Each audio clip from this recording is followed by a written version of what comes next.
ನಮಸ್ತೆ ವೀಕ್ಷಕರೇ, ಸುದ್ದಿಗಾರ ಲೇಡೀಸ್ಗೆ ಸ್ವಾಗತ. ನಾನು ನಿಮ್ಮ GM ರಾಜಶೇಖರ್.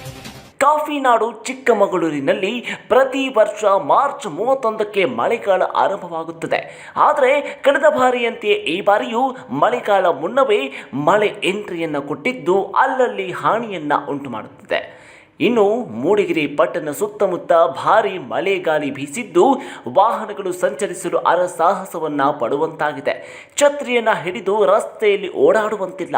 ಅಷ್ಟರ ಮಟ್ಟಿಗೆ ಭಾರೀ ಮಳೆಗಾಳಿಯಿಂದ ಕೂಡಿದ್ದು ಜನ ರಸ್ತೆಯಿಂದ ಓಡಾಡಲು ಭಯಪಡುವಂತಾಗಿದೆ. ಪಟ್ಟಣದ ಕೆಲವು ಕಟ್ಟಡಗಳ ಹಂಚುಗಳು ಹಾರಿ ಪುಡಿ ಪುಡಿಯಾಗಿವೆ. ಕೆಲವು ಸೀಟುಗಳು ತೇಲಾಡ್ತಿವೆ. ಅಲ್ಲಲ್ಲಿ ಪಟ್ಟಣದ ಅಂಗಡಿಗಳ ಬೋರ್ಡ್ಗಳು ಹಾಗೂ ಫ್ಲೆಕ್ಸ್ಗಳು ಗಾಳಿಯಲ್ಲಿ ತೇಲಾಡ್ತಿದೆ. ಮಳೆಗಾಲ ಮುನ್ನವೇ ಈ ರೀತಿ ಮಳೆ ಸುರಿದಿದ್ದು ಜನರಿಗೆ ಖಾಯಂ ಮಳೆ ಹೇಗೆ ಹೊಡೆತ ಕೊಡುತ್ತದೆ ಎಂದು ಗಾಬರಿಗೊಂಡಿದ್ದಾರೆ. ಸದ್ಯಕ್ಕೆ ಯಾವುದೇ ಜೀವಹಾನಿಯಾಗಿಲ್ಲ.